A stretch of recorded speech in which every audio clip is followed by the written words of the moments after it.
Hi sir. Happy morning. Least திங்ஸில் focus பண்ணால் பெருசாக அச்சீவ் பண்ணலான்னு சொல்லியிருந்தீங்க. அதுக்கு ஏதாவது எக்ஸாம்பிள் சொல்லுங்கள் சார். ஆக்சுவலாக நான் எப்பவுமே சொல்லுவேன், சின்னது தான் பெருசு, மைக்ரோ இஸ் மேக்ரோ அப்படின்னுவேன்.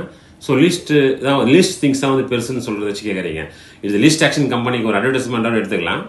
ஆக்சுவலாக வந்து பார்த்தீங்கன்னா, இப்போ வந்து ஒரு சின்ன எக்ஸாம்பிள் எடுத்துப்போம். ரெபல்ஸ், ரூலர்ஸ், போராட்டக்காரர்கள், ஆட்சியாளர்கள், இவங்களுக்குள்ள ஒரே ஒரு சின்ன ஒரு நூலளவு வித்தியாசம் தான் இருக்கும். ஃபார் எக்ஸாம்பிள், நீங்க வந்து ரெபல்ஸ்னா வந்து எதுக்கோ ஒன்றுத்துக்கு அகைன்ஸ்டா இருப்பாங்க. இவங்க எதையோ ஒன்று கேட்பாங்க. ஃபார் எக்ஸாம்பிள், நம்ம இந்தியாவோட ஃப்ரீடம் எடுத்துங்க. நேதாஜி வந்து அடிமைத்தனத்துக்கு எதிராக போராடுறாரு. காந்திஜி வந்து எங்களுக்கு சுதந்திரம் வேணும்னு கேட்கிறாரு. இந்த ஒரு டிஃபரன்ஸ் தான். ஆனா ரெண்டு பேருமே சேம் தான் பண்றாங்க. ஆனா யார் வந்து ஃபாதர் ஆஃப் தி நேஷன் ஆனாங்க?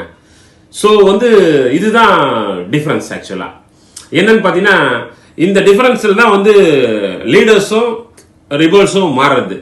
ஃபார் எக்ஸாம்பிள், டைம் ஃப்ரேம்ல பார்த்தீங்கன்னு வச்சுங்களேன், எமோஷன் இப்போ வந்து ரியாக்ட் ஆவாங்க. இவங்க வந்து ரூலை வந்து கிரியேட் பண்ணுவாங்க, பிரின்சிபிள்ஸ் கிரியேட் பண்ணுவாங்க, ரீடிசைன் பண்ணுவாங்க ரூலர்ஸ். ரெபல்ஸ் வந்து இப்போ வேணும், இது வேணும்னு எதிர்ப்பாங்க. ஸோ இந்த ஒரு சின்ன வித்தியாசம். இப்போ தமிழக தலைவர் நம்ம எடுத்துங்க, பிரபாகரன் சார் எடுத்துங்க. அவர் வந்து போராட்டக்காரர், சேகுவரா, ரெபல்ஸ். ஆனா அவங்களுக்கு ஸ்டோரி இருக்கும். அவங்க வந்து ஒரு மிகப்பெரிய கதைகள் நம்மளாம் வந்து பார்ப்போம், அவங்க மேல ஒரு ஃபாலோ பண்ணுவோம், நல்ல ஒரு இப்போ பேசுற அளவுக்கு இருக்காங்க. ஆனா எப்பவுமே எரா கணக்கில் 100 வருஷம் கணக்கு, 200 வருஷம் கணக்கு எராக்கள் நிக்கிறவங்க வந்து ரூலர்ஸ். ஸோ மகாத்மா காந்தி எடுத்துங்க, ரூபா நோட்ல வந்திருக்காரு. அந்த மாதிரி வந்து சிங்கப்பூர் இல்ல கொரியா, எந்த கண்ட்ரி எடுத்துங்க, அவங்க வந்து ஃப்ரீடம் ஃபைட்டர்ஸ். பட் ரெண்டு ரிபல்ஸ் அண்ட் ரூலர்ஸ், இது மாதிரி டிஃபரன்ஸ் தான் வந்து நம்ம லைஃபே மாறி போறது.